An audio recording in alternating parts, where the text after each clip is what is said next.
All right. Welcome, everybody. Welcome to the Santa Cruz Queer History webinar series. This is webinar number 4 today. Just some basic webinar protocols for everybody. If you would mute your device. If you have any questions, use the chat room, and Oscar, the co-host, will let us know if there's questions there. Feel free to also type any thoughts you have or responses as the panel members are talking. If you want to hang out afterwards, you're welcome to do so. We're recording this part, but then we finish up at the end of this, and then anybody wants to hang out and talk or chat or whatever is welcome to do so. All of the webinar feedback, the recording, the upcoming webinars, all those links are on my website. Oh my gosh, and I'm just realizing I misspelled my last name there. There's only 2 R's, not 1. Anyway, and then if you've got ideas for future stories, please send me an email. Love to hear more. We have lots of stories to share about Santa Cruz queer history. Oh, I've got to go back to my regular scripts. These webinars are facilitated and co-sponsored by the Santa Cruz Museum of Art and History, or the MAH, and the Santa Cruz Diversity Center. We hope that when the pandemic is over, that all of you will come to Santa Cruz and visit the Queer Santa Cruz exhibit at the Santa Cruz MAH, which is going to open up online first on April 24th. So when it does open, we hope you'll all come and join us and see it in person. We're learning as we go, and we appreciate your feedback and appreciate you sharing any stories that you may have. I've talked about the ground rules, and so now I'll just share a little quick background history for everybody so that we're kind of all on the same page here. So know that Santa Cruz County queer history parallels the national LGBTQ history movement. People in Santa Cruz County have impacted that national movement, and the national movement have impacted Santa Cruz queer rights movement as well. It's gone back and forth for many years since the 70s. When UC Santa Cruz and Cabrillo College came into being in the 1960s, it further expanded the interest in queer history and queer people and contributed to our community as well. Santa Cruz County has always been considered an inclusive community, which is why many of us believe there are very unique people in Santa Cruz to share their stories. The other thing to know is in the 1950s, we had this time period called the Lavender Scare. That's when there were laws against LGBTQ people for government or being in the military. As a response to that, different organizations were formed in the 50s and 60s.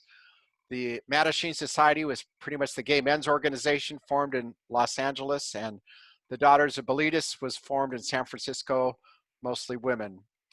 In 1966, we had the Compton's cafeteria riots in San Francisco, which was a little bit of a skirmish between police and drag queens and other non-binary people in San Francisco, closed down the Compton's cafeteria after that. And then in 1969 were the Stonewall riots, which is a more popularized and more publicized event, which some people considered to be the beginning of the modern LGBTQ rights movement. Not too long after that, in 1974, Santa Cruz organizes with a group called LEGMU, the Lesbian and Gay Men's Union, and they formed that group at Cabrillo College. And then in 1975 was the first Santa Cruz Pride event. Not too long after that, in 1978, the Santa Cruz Gay Men's Volleyball group, Santa Cruz Gay Men's group was formed, and out of that group grew the Gay Men's Volleyball group. And you're going to hear more about that in just a second. You know, it's interesting, in volleyball, we don't have a lot of documents, we just have photos. So here's some photos from some of the photos from those early days that some people have shared with all of us. So at that point, I'm going to stop sharing and invite the speakers now. And I think I'll start with John and then move to Tom and then G. So if you'd each respond to this first question, what brought you to Santa Cruz and how did you get connected with Gay Men's Volleyball? Is the first question for you. And John, we'll start with you. Okay, thanks. I came to Santa Cruz in 1968. I was in the fourth fall class at UCSC. I sort of came out to myself a few years later, right about the time I was graduating, and then experienced Santa Cruz in the 1970s and worked for the county, was in county administrative office in the 70s. It caused me to work with a lot of human service nonprofits and a lot of people in the community. And then I went to the men's group. The men's group was transformational for me. Sometime in 1978, it was at Loudon Nelson, and when I first started, there were only 10 or 12 men that went that Monday night, and I sort of paced in the hallway and finally screwed up the courage to go in. And it was very funny because in a previous webinar on the HIV crisis, Jerry Solomon mentioned David Thomas, who was one of the first professors in the country to teach a gay politics class at UCSC, one of the first out professors up there.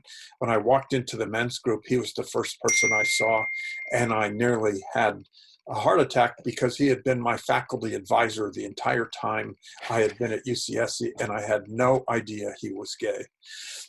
And so that men's group really was transformational to many people, and it got to a point that there were maybe 90 or 100 men that would come every Monday for 3 hours, and a lot of things came from it. I mean, I even worked with other people. We did a Spanish-speaking potluck group where we'd only speak Spanish and do potlucks. And Ken Sentner co-facilitated it with Patrick Meyer. Ken's partner was Ken Smith.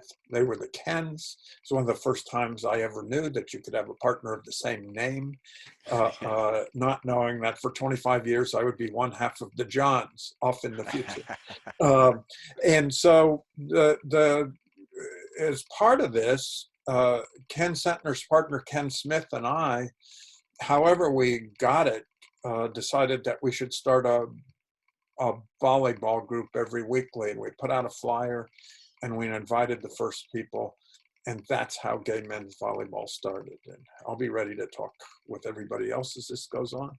Great. Tom, you want to talk a little bit about how you came to Santa Cruz and got involved with volleyball? Yeah, absolutely. Yeah. Can you hear me? You sound great, and you look great. So anyway, I lived in LA, the LA area, another beach town down in LA. That's where I'm from. And I started coming up through Santa Cruz to go to San Francisco for various things, the anti-war marches and things like that. And I was hitchhiking and or taking my car and insisting on taking Highway 1 because no one would take any other road because that would be heretic. And with that coming through Santa Cruz frequently. And so that was started maybe 68, 69. And then I traveled abroad for a year because I thought I was getting drafted. And I thought I was going to have to leave the country, but it turned out I didn't. But I still took this wonderful trip abroad, going to Europe and the Middle East for a year, and then coming back to my boyfriend, who was living down in the LA area. And then we decided to move to either San Francisco or Santa Cruz. And I think I won the bet, and I wound up in Santa Cruz, and we wound up in Boulder Creek. So I was up in Boulder Creek. So when the volleyball started, I was still living up there until about 1980 when I moved down into Santa Cruz. But I think I recall possibly going when I was still up in Boulder Creek, but I'm not sure. That's kind of a weird memory. But anyway, Santa Cruz, the real things for me about Santa Cruz was this amazing political gathering of young people that seemed to be happening at that time. There was the anti-war movement, there was women's issues, there was the LGBT issue, and all these things seemed to be just converse for me. It made it wonderful. The environment was incredible. The nature was wonderful. And yeah, that's what brought me here. And love, because I actually wound up in Boulder Creek because of Bob, my boyfriend. This is where we decided to move to. Great, thank you. Yeah. G? Yeah. I pretty much grew up in Texas and was in college at the University of Texas. And in my senior year, October 78, is I came out and graduated the following spring. And Texas wasn't the most friendly environment for me as a just out gay man in the late 70s. So I did a road trip and headed west through the Southwest, and San Francisco was kind of my end point. And I had a lot of adventures along the way, a lot of camping, and eventually made my way to San Francisco. And it was fun, but not quite what I expected. I went down to LA to see a relative, and then I met a woman through a ride board who needed a ride to Santa Cruz. And I thought, oh, okay. I've heard about Santa Cruz. That's a university town, kind of a neat place. So I gave her a ride and ended up sleeping on Bonnie Doon Beach that night in a teepee. So that was my first night in Santa Cruz. And then through the local bar scene, which back then was the Dragon Moon and Mona's Gorilla Lounge, I started connecting with some guys, heard about the gay men's rap group at the Loud Nelson Center on Mondays.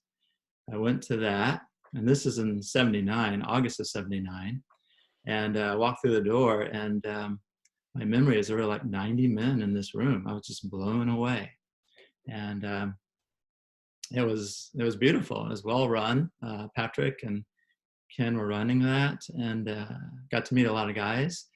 And that's also where I heard about gay men's volleyball. So I don't remember my first time, but I know I was intrigued by that and went out there. We were meeting in front of Dream Inn at that time. And I took to it right away. I loved it. And so that was August of 79 for me. It just started up earlier that year. And I mean, there was so much going on in Santa Cruz. I just felt like I found myself in gay men's heaven. You know, it was lovely. You want to talk a little bit about what guided your trip from Texas to California? Well, of course, San Francisco had the reputation for, being, a gay mecca. So that was definitely part of it. Being attracted to the ocean, growing up in Texas, I was pretty landlocked. And I just needed to get away. I needed to kind of figure out who I was. And like I say, I had only come out like less than a year before I graduated. So this was a trip of self-discovery and also of sort of blossoming as a gay man. And Santa Cruz was a place where I definitely blossomed. Did you have a map or something that guided that? Oh, okay. No, yes, I had a little book. Probably some of you are familiar with Bob Damron's travel guide. It's about that big, and it had state by state, many of the gay bars, cruise areas, bookstores, gay-friendly restaurants. And so that was a little bit my guide. And I was 22 years old, and back in that time, it was quite easy to go to a bar and meet somebody, and you probably had a place to stay that night. So I kind of made my way, through the Southwest like that.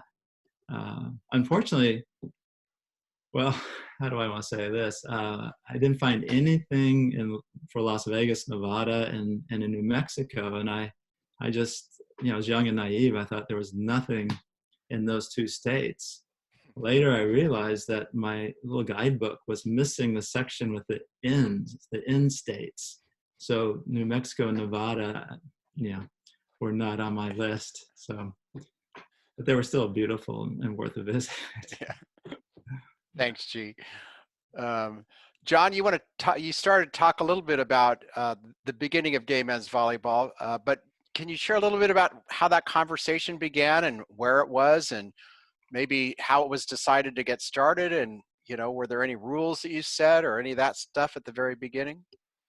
Well, one thing I should say is that, and G and Tom just covered it a lot, is you have to remember what was going on in the time and place. It's not much except the bar scenes in terms of meeting people and feeling free enough to do things, because the men's group started in 78 and volleyball started in 79, and in 1980 the Capitola police did undercover arrests of gay men in the beach area, and it led to this huge organizing effort. So one of the underlying things was a safe place for people to meet in the broad daylight and be social and just have a good time. And so that, as a backdrop of this, was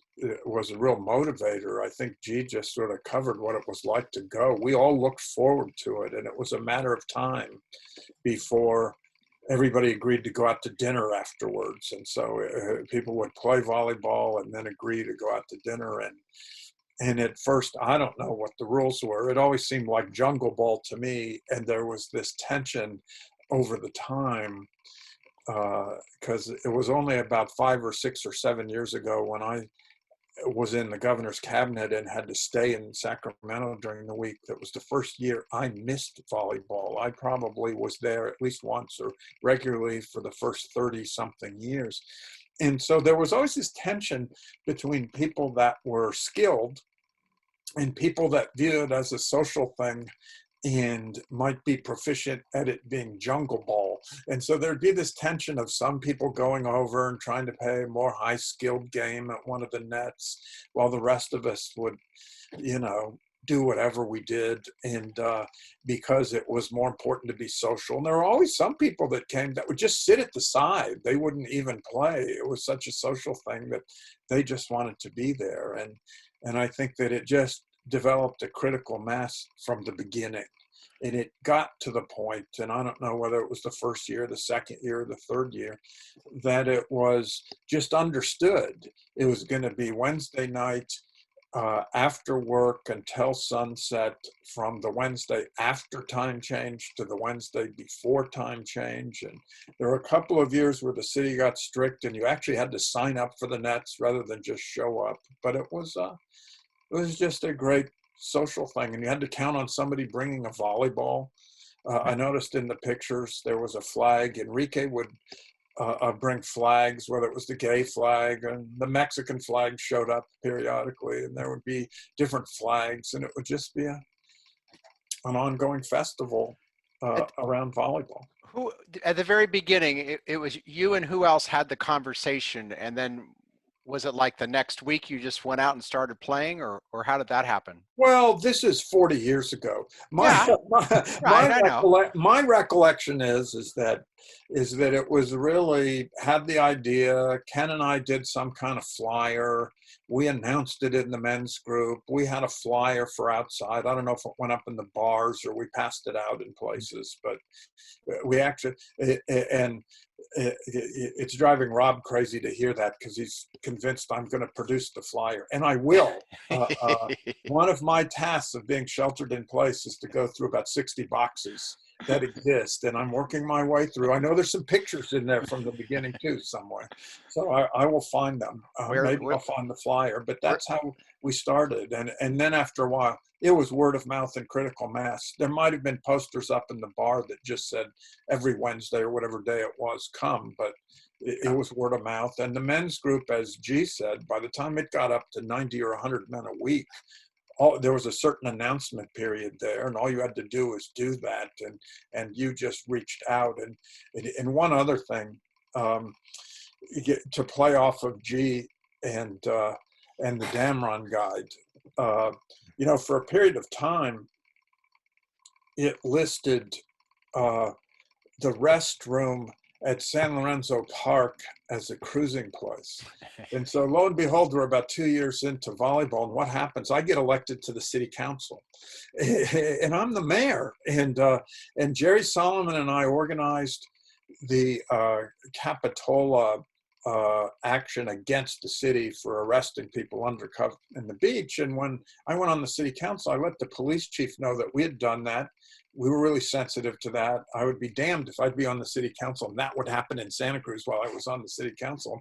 And then here's the Damron guy just sending everybody down to the restroom at San Lorenzo Park. And so the police chief came to me and he called Jerry once at the same time, and he said, you know, there's a lot of activity going on down there. I'm going to have to do something at some point. You guys seem to know how to organize. Can you deal with this? And so Jerry and I went to the bars, and we just told all the bartenders that the police were potentially going to move on San Lorenzo Park. And all of a sudden, the activity stopped, and the police chief thought we were miracle workers. He thought we knew what we were doing, and it was just, it was either mentioning it at volleyball and mentioning it to bartenders and doing things. And that was just sort of the network that existed in town. And volleyball was a key part of that. Yeah. Tom, you want to talk about how you originally found out about volleyball? Do you recall? Was it a poster? Lots of people talked about posters being at Bookshop Santa Cruz or places like that. What do you remember from those first days? Yeah, well, you know, my recollection which is thin, but I don't think I ever saw a poster. My recollection is more that because of the men's groups that were meeting at Loudon Nelson, and I think that's probably where I heard of it, because I was going to those men's groups when I was still living in Boulder Creek, and before I had moved to Santa Cruz, and that was. Yeah, I would, you know, Mona's Gorilla Lounge was also a haunt, you know, that for all of us back then, that was sort of the bar that was there. And I could have heard something there, but really, I believe it was there. I just want to say one thing about volleyball that is just in my heart was how inclusive the attitude was. I think, you know, I know that there was some issues about skill level and all that sort of thing, but when you take that out of the way, there was just like a welcoming heart of people saying, we're going to move on this, and we're going to, you know, we're opening up, we're going to be out in public, we're going to be out on the beach, you know, and having a good time. And it was really great, and it really inspired me, because in 1981, I started a group called Great Outdoors, and I think that was very much a part of that idea of that socialization was a great way of coming out and helping people feel really comfortable about that. I know that was one of the things. I had issues. I knew I was gay from the time I was about 8 years old, and so I was way in the vault for my young years, and it was painful coming out. But volleyball was not painful at all. And it just made me realize that it was such a venue to really allow people to relax and come out, have fun, laugh, have a good time. And there's this sense that everybody was welcome. There was, I don't know, John and Gita, I felt that was so strongly. Before you leave that, was there any hesitation by you to like go to that first men's group or go out in public and being volleyball? Do you remember talking with other people about that sort of thing? Yeah, I had actually more of a trepidation about coming to the gay pride, or the early years of the gay pride, because that was truly a political statement, you know. The men's group, and you were kind of outside in public saying I am gay, and that was challenging for me. So I struggled with that. But coming to the men's group, where we were coming to a room and we were all men, it was like, you know, that felt safer. So I felt really comfortable about going to the men's groups. And volleyball was, by then, after going to the men's group, and there was my friend Brett Sherman, who was doing folk dance classes at Mona's Gorilla Lounge, you know, things like that. So people were trying to expand the, you know, so there was something other than cruising and going to the bar for gay people. You know, I think that's really what it was about, is expanding that whole venue for people to be able to have lives that wasn't confined. Gee, you want to talk about those early days? And do you recall any rules of volleyball or any certain, I mean, what was it typical? You'd all get out there, and I mean, were there a certain way that people were supposed to behave out there, or certain? You know what I'm Yeah. saying? Yeah. I want to just comment a little bit on what Tom and John brought up. Back in those times, gay bars and sort of secretive cruise areas were typically where gay men would meet, and they were, in the dark and, behind closed doors and very secretive. And it was, I think, kind of radical that we were out there on a Maine beach, fairly obviously as gay. I don't think we had the rainbow flag initially, but at some point we had the rainbow flags, and we were pretty obvious. And I think that was quite a statement. There was some courage to be part of that, to be that out in the light of day, as it were. So like Tom was saying. Do you remember when you first made that decision to be more out publicly? Well, it was kind of came with being doing gay volleyball. It's sort of, you couldn't do it, you could do it in the gymnasium, I guess, but that was part of it. And being with other men, we all supported and encouraged each other. I did recall that, back in the early days, every once in a while, we'd have somebody, who's going along the esplanade, the boardwalk, who would yell out a homophobic slur or kind of hang out threateningly, and so we got harassed from time to time. It wasn't every week, but it definitely happened. And, it was just part of the times back then. Let me add a couple of things, because this has been a really good conversation about the time, and the time as a backdrop to what was going on. Because while I was nervous about going into the first men's group, I was somewhat of a public figure. I mean, I was elected a couple of years later, but the thing is that it really gave confidence about doing it. I remember when I marched in the first gay pride, it was probably that I went to, it was probably about 78, and it was, it used to just go right down Pacific Avenue, and at the time there was as many demonstrators as there were people that marched. We probably had a couple hundred people, and there was this guy that was gay in the community, Jim Hansen. He was a friend of mine. He worked at the county, and he wasn't ready yet to march, and so he goes and sits at the Cooper House when we're all marching by, and the chair of the Seniors Commission, and he staffed the Seniors Commission, and I helped staff the Seniors Commission, and the chair of the Seniors Commission is watching me walk by, and he says, "Oh my God, he's gay," to Jim, not knowing Jim's gay, and that Jim just isn't ready to march in the parade yet. And so there was that kind of undertone about everything at the time. And one interesting thing, the summer that G showed up at the men's group, Harvey Milk was assassinated the November before, and sometime May, June, I can't remember when it is, Dan White was found really, he had his hand slapped for the assassinations, and we were in the men's group that night. And I remember finding out about it shortly before I went into the men's group and not being able to talk about it. And then somebody walked in, they had heard, people were outraged. They heard that things were going on at City Hall in San Francisco. So a carload or two of men from the men's group just went out and got in their cars and drove up to what turned out to be the White Night Riot at San Francisco City Hall. So that just sort of places the time that volleyball started, and the men's group, and how people were feeling about people being open. It was a different time and place. And I remember when I was in the legislature about 12 or 13 years ago, I went to this,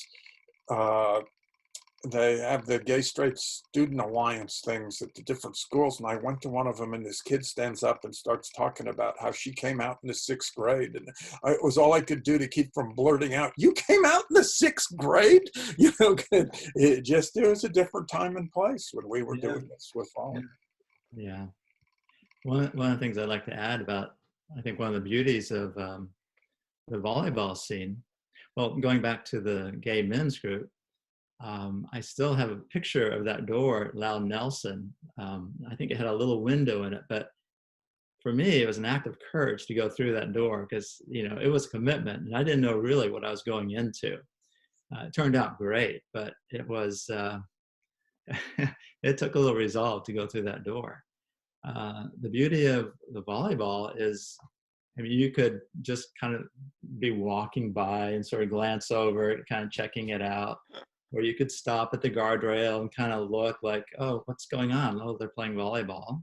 Or you could come down the beach and, you know, be a little closer. So there's a way you could just sort of creep into it, you know, and be very casual. Then when you're ready, you could join in. So I think it was great that we were so public and there were different levels that you could participate, you know, depending where you were in your coming out process.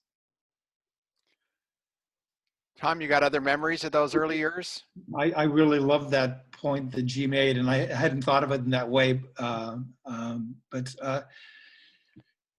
volleyball, you know, there's one memory is for the Miss California pageant that was happening the big year that Anne Symington did her, you know, blood on the floor and all the things that she did. She had done a at some point, I think this may have been after that, because maybe it was the following year or something like that. And she had gotten a truck and created this gigantic globe that they put on the back of the truck. It was like a big globe. And they had attached all these dildos to the top of it. So like they were hanging out and wobbling around as they were driving down the road. And she came by volleyball because she said, I came by because I knew I'd have a friendly crowd. And you guys would appreciate the statement and everything. And I thought that was so, you know, here's the women's rights issues sort of like mixing in with the gay rights issues. And, you know, she's straight, but just a very, very supportive person and very active in her own way. I mean, extremely active. So gay volleyball led to lots of other things. It sounds like that statement alone shows the power of gay men's volleyball. What were some of the other things that gay men's volleyball led to? Any of you? Well, I was saying that I think Great Outdoors, which I started in about 81, was really, in a way, I can see, I mean, I've never thought about that before, but I know that there's an obvious segue because people are having a good time. And there was a deaf man in town who was a friend of mine who had been up in San Francisco and ran into a guy who was a part of this Great Outdoors, which is a California state group. And he came back and said to me, so we need to start this. We need to start this. So yeah, we did. And it was great. It was, yeah.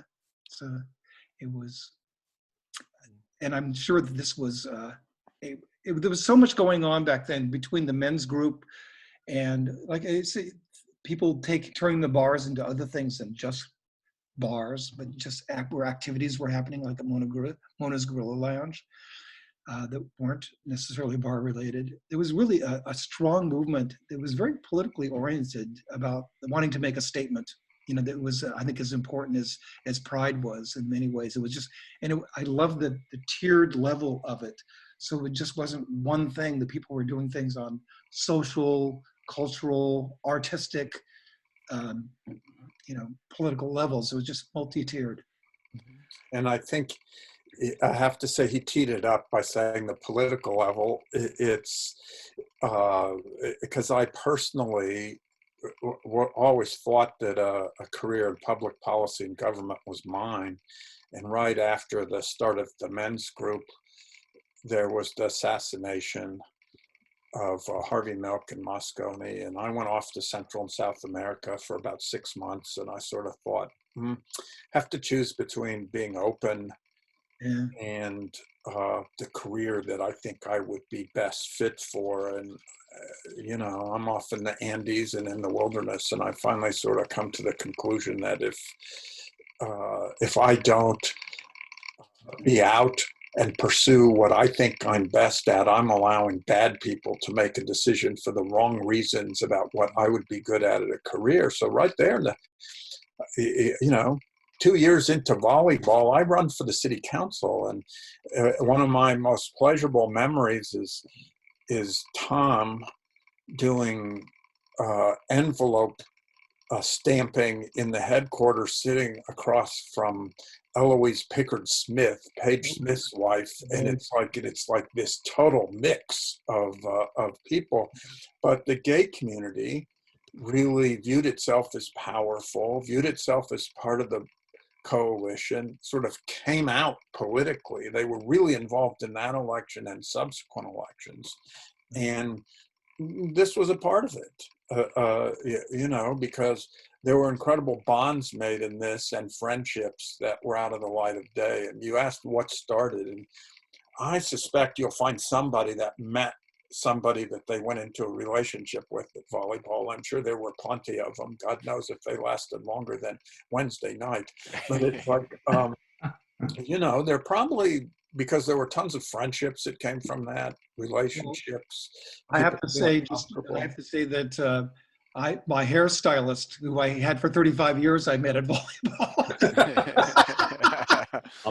he was going to the beauty school downtown Santa Cruz, and he was just told people, "Hey, I've got real cheap haircuts, you know, I'm doing there." So I never left him for 35 years. So I have friends today who I met from volleyball. You know, we're still very good friends, and it's on the beach, Main Beach. The other piece I wanted to highlight was that, of course, this is way before the day of internet, and so, you know, how did you find out what was going on? And volleyball for me was, you know, a key way to figure out what was going on. That was how we connected and shared, you know, what was happening in community, and I think actually came up with events as well. So it was our social hub. It's like, you know, we're for gay men, how you knew what was going on, where the parties were, or an event, and meeting people, you know, relationships, or, you know. So was there like an announcement time, or was it just kind of people mentioned it as they're resting between games? Sometimes somebody would kind of yell out in between games or at the end about stuff that was going on, but it wasn't a regular formal thing. Well, that would be too much bureaucratization in volleyball. That was not a bureaucratic experience. It was always very laid back and casual and open. Again, that's one of the great things that I take away from volleyball, was that that we were all there in heart. It was, you know, it didn't make any difference. I know that there was this division, but it really didn't make any difference if you were just a big flapping player that could just barely get the ball over. You were still welcome to come and play, you know. And it was 6 on each side, so it wasn't, you know, it wasn't like 2 on 2, you know. So that also made it quite feasible too. But it was very sweet. It was just this openness. So I'm going to invite Evan, who's on here, has something to add. So go ahead, Evan and Brandon. Actually, it's me, Brandon.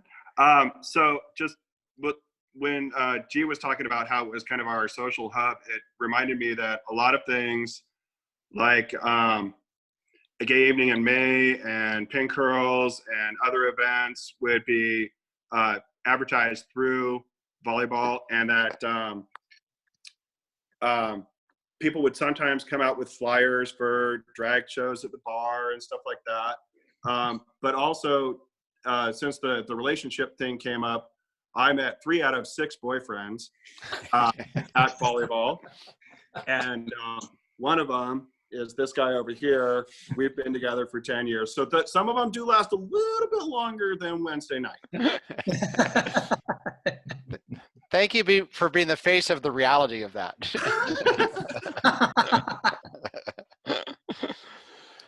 So as you went along, John, wait, I know. The question is, who was in charge, and how was that decided who was in charge? You kept things moving and brought the volleyball and all that stuff. Well, I think it was fairly anarchistic. And, you know, there was one period of time where we were almost on the edge of being short on volleyballs. And it's like, there's another thing that I promised Rob I would find. I have a flat volleyball in my storage somewhere that I used to bring all the time, because it got to a point that I wanted to make sure there was a volleyball, because you never knew. And sometimes there'd be one volleyball and enough people for 3 games. But it was fairly self-directed. People knew to come after 5 after work, go till sunset. Somebody had to bring a volleyball, or multiple people. Sort of self-directed. Yeah, I think that's the main thing, is that somebody bring a volleyball. Other than that, we knew what to do. We knew when it was going to happen and how to play. I was going to share a little bit. I don't even know how some of these traditions got started, but we still have this thing called first serve. And so if it's your very first serve of that day and you miss it, you botch it, you'll get a second one. I don't know how that got started, who started that, but to this day, we still do it. And we still joke about, like, at any point in the game, if we miss, first serve, and like, no, that wasn't good. And then we have a backwards serve, which is if it's game point and you're serving, for the game, and the other team has less than 10 points, you're supposed to serve it backwards or with your non-dominant hand. And then our favorite score, of course, is when it's 6-9. And whenever that score pops up, you're supposed to yell it out with a lot of bravado. And then everybody else will giggle and laugh, I mean, for 40 years, we've been doing this. It's still funny somehow. And Zombie Ball, which is the Wednesday before Halloween. Many of us will do our zombie drag and then come out and play. And also a shout out to Kurt and Mo, who hosted us after volleyball at their house for often the very first game of the year and the last game of the year, where we might have awards. And then for the Halloween, usually for the Halloween, we'll go to their house afterwards. Their house is so amazing for Halloween. So this is all kind of part of the volleyball too, part of the trappings of it. Other traditions, John or Tom, that you remember from volleyball? I just had a traditional backhand. It was sort of a limp wrist. It was like, it was always well known. I could just pop it right over who was ever in the front row. People called it by name. Somebody just wrote that in the chat room, as a matter of fact. Yeah. I remember just, but effective. It kind of worked. So looking forward to volleyball. It was always a thing that was it was a highlight of the week. So at some point there were awards were given, and I can remember one of my first years at volleyball getting an award, and I still have those. So I'm not sure if other people feel the same way, but that was pretty awesome. Other Oscar, any other questions in the chat room or anything else that you have before we kind of ask my final question here? Well, real quick, Evan just put in the chat room the thing about dinners, because the dinners were super, super important to the socializing that we've talked about. And that's honestly how I got to meet, like, those 3 guys, including that one. It was definitely the socialization time when people really would sit down and they would chat a lot. When the game was going on, you would be goofing around, but you didn't really have conversations about what are you up to. But the dinner became really the what are you up to, what's going on, and probably it could be the time when people really had an opportunity to talk about what events were going on in the community. Right. Community too. Yeah, and in the early years, we would just gather around at the net and choose where we would go. Right. And it'd be a different place. And there's that Mexican restaurant that's right by the transit center. I'm trying to think of the name of it. It's gone now. Yeah. And I always remember there was one particular waitress that would just see 20 of us walk in and groan every time. Vicky. On the flip side, there was Vicky who loved us. Yeah. Oscar, anything from you? No questions on the chat. But I did want to ask, did you ever have people just show up who weren't necessarily gay? As many times, the few times that I've played volleyball over there by the boardwalk, there'd be just people walking by and they just say, "Hey, can we join a game?" And usually say yeah, and then you split the team and so on. But did you have like strangers just happen to pass by and say, wow, you guys look like a good group of people. Like, can we play? And did they later realize that everybody was gay? And how did that conversation go? Yeah, definitely. Well, the best was if they were a nice looking man. Yeah, then Mark Evans would say, they can stay, they can stay. Yeah. I know, and the question might be like, how do you guys know each other? And like, well, we're all gay. Yeah, right. You know, the secret handshake. It was a great moment when those things would happen. Yeah. You realize that you were really communicating with people who weren't gay, whether they were up on the sidewalk or coming down or somewhere in between, where there was that communication. Not For always. the part, it was really positive, I think. Yeah, exactly. Yeah. Yeah. I wanted to add too that when we go out to restaurants, again, this is like the early 80s, and for a huge group of men to go into a restaurant, probably fairly obvious that we were gay.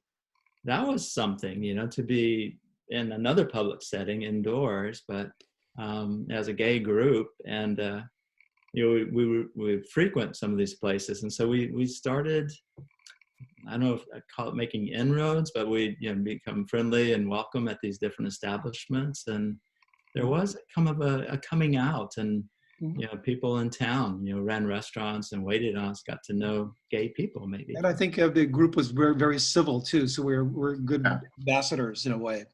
Good. Do you remember the guy at the Pearl? Tell the story. Remember? No, The guy at the Pearl? go ahead, tell the story. There's this one Chinese restaurant that we went to called the Pearl that we came up with kind of a mean nickname for. But the guy was so nice that we kept going back to the Pearl because the guy was just overjoyed to see us every time we showed up. Yeah. I remember him, older Chinese man. He was very sweet. Right. Yeah. Gosh. So by way of closing this up, and anybody else who's on here can certainly join in this discussion, but I'll go back to start with John and then Tom and then G and anybody else who wants to chime in. So as you look back at the beginning of gay men's volleyball, or those early 80s, what did you gain or learn personally from that experience that you want to say to future generations? What was it that stands out from that time that is important to you? John, you're first. Well, just before I do that, I see that someone posted, "You're all so delightful. You're putting us lesbians to shame with your socializing." And I should tell one story that one time we were having 2 or 3 nets, and there was this woman in a one-piece bathing suit that was declaiming about being a diesel dyke and all this stuff. And so I walked over later and then realized I had worked with her on a political campaign 10 years before when she was married and with her husband and 2 kids. And I sort of said, "Jean, is that you?" And had this amazing reunion, and she felt totally comfortable coming and being there. I think the global thing to tie it together for me is what you've heard during this entire webinar, which is that it really was one of those times where people realized that there was strength and comfort in friendship and doing things together that helped us be out and not feel bashful about being part of the community and being accepted as part of the community, and realize that acceptance wasn't really it. It was us accepting ourselves and accepting our friendships. And I think volleyball was a big part of that. And it really made a difference. And just as Tom said, there's people in town that still 40 years later are really good friends of mine that were there at the beginning of volleyball and there for the men's group and the things in that period. And I think that's the lesson that came out of it for me. Great. Tom? I think that the lesson I think is that coming out can be fun. And that friendly persuasion, which I think in the sense of us being out whether we were out on the beach or going into the restaurants, whatever, is an incredibly powerful tool. Great. G? Yeah, echoing what's been said is that one, that coming out and socializing with other men, other gay men, can be incredibly fun and playful. I mean, could still be some sexual energy, but it took the edge off of it. Where you could hang out there and be playing this game and have some structure, and you're outdoors, and it's, how do I say, it made us visible to the larger community. Many times we'd have a bunch of people along the guardrail that would just stop, tourists, in town, and stop and watch, because we were fun. I mean, we were laughing and kidding and loud and boisterous, and people loved us. And so we were sort of like ambassadors for the gay men's community here. Anybody else here want to screaming add green to ambassadors? that? Anybody else want to add on to that? Who's here? I wanted to tell my first story of coming to gay volleyball. Go for it. I lived in Monterey, and I had just come out. I had been married to a woman before, played volleyball my whole life, and I went to a party and met Steve Palmisano at this party, and he said, "Oh, have you heard about gay volleyball?" And I just completely lit up, like, "Oh my God, I can't believe there's actually gay men that play volleyball." And he told me all about it in Santa Cruz, and he kind of told me where it was, and I said, "Okay, I'll definitely try to do this." So a few weeks later, I got the nerve up and I drove up to Santa Cruz from Monterey, and I was there a little early. Nothing had been set up yet. So I was down there on the Esplanade, kind of checking it out, trying to figure out, where the gay guys were. And finally, nothing was really becoming that obvious. So I went to some women that were playing doubles. And I said, hey, and this, I was quite proud of myself, because, I went to these complete strangers, and I said, I'm up here looking for gay volleyball. And they kind of laughed and giggled.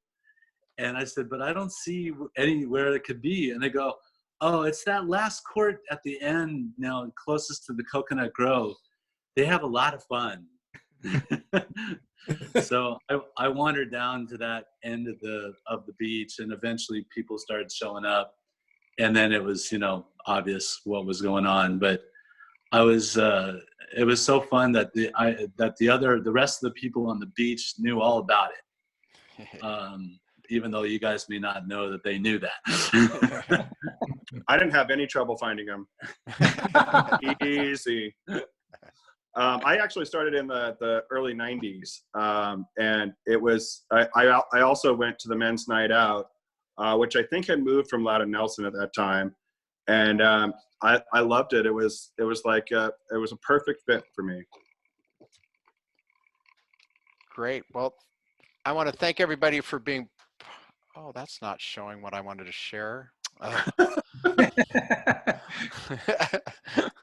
Just when I think I have everything figured out here, then something doesn't work out right. So I'll just say that thank you for all of you for sharing your stories. That's what's really important about the Santa Cruz County area and the Santa Cruz County queer history. And gay men's volleyball has been part of that, as well as many other things. So I hope other people who are listening to this will think about sharing your stories. And you can check out more information on the MAH website or the Diversity Center website. Thanks everybody for being here, and I'm going to stop the recording.